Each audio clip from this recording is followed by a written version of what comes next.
मुळात म्हणजे भारतीय जनता पार्टीने यंत्रणांचा गैरवापर करून पक्षांची फोडाफोडी केलेली आहे। मग राष्ट्रवादी फोडला असेल, शिवसेना फोडली असेल किंवा काँग्रेसमधले जे मुख्य नेते अशोक चव्हाण होते त्यांना फोडून स्वतःकडे घेतलेला असेल, तर वंचित बहुजन आघाडीचे जे नेते आहेत आदरणीय बाळासाहेब आंबेडकर हे पूर्णपणे निष्कलंक आणि कुठलाही डाग नसलेले नेते आहेत आणि संपूर्णच वंचित बहुजन आघाडी हे कुठल्याही प्रकारे भ्रष्टाचारामध्ये त्यांचे हात बरबटलेले नाहीयेत। त्याच्यामुळे वंचित बहुजन आघाडी त्यांचे नेते कुठल्याही प्रकारे यांच्या गाळाला त्या ठिकाणी लागलेले नाहीत आणि तसाच निष्कलंक उमेदवार पुणे लोकसभेमध्ये आदरणीय बाळासाहेब आंबेडकर यांनी वसंत मोरेंच्या रूपाने त्या ठिकाणी दिलेला आहे। वसंत मोरेंनी कात्रज मध्ये जे काही विकास कामं केलेली आहेत तो जो कात्रजचा विकासाचा पॅटर्न आहे तो घेऊन पुणे लोकसभेचे निवडणुकीला त्या ठिकाणी ते सामोरे जात आहेत। महिलांच्या सुरक्षेचा प्रश्न असेल, तरुणांच्या बेरोजगारीचा प्रश्न असेल किंवा एकूणच इथली वाढती महागाई असेल, शिक्षणाचा प्रश्न असेल, आरोग्याचा प्रश्न असेल, हे सगळे घेऊन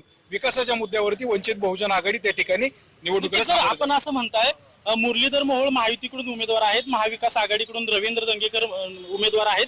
हे दोन्ही उमेदवार देखील निष्कलंक आहेत आणि मुरलीधर मोहोळ माजी महापौर आहेत, दंगेकर जे आहेत ते नगरसेवक राहिलेले आहेत, त्यांनी देखील विकास कामं केलेली आहेत। तुम्ही जो मुद्दा मांडताय तेवढ्यावर खासदार होणं योग्य आहे का किंवा खासदार होऊ शकतं का? आम्ही जे विकासाच्या मुद्द्याचं बोलतोय, मुरली अण्णा मोहोळ हे मोदीजींच्या नावाने मतं मागतायत, ते स्वतःच्या विकासावरती मतं मागत नाहीत।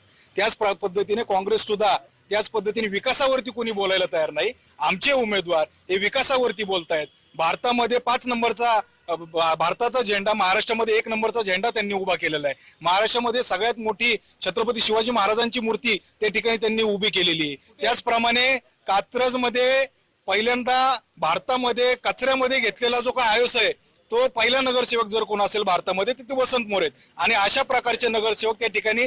तसेच कोविडमध्ये नक्कीच मी परत येतो वंचितच्या कार्यकर्त्यांना।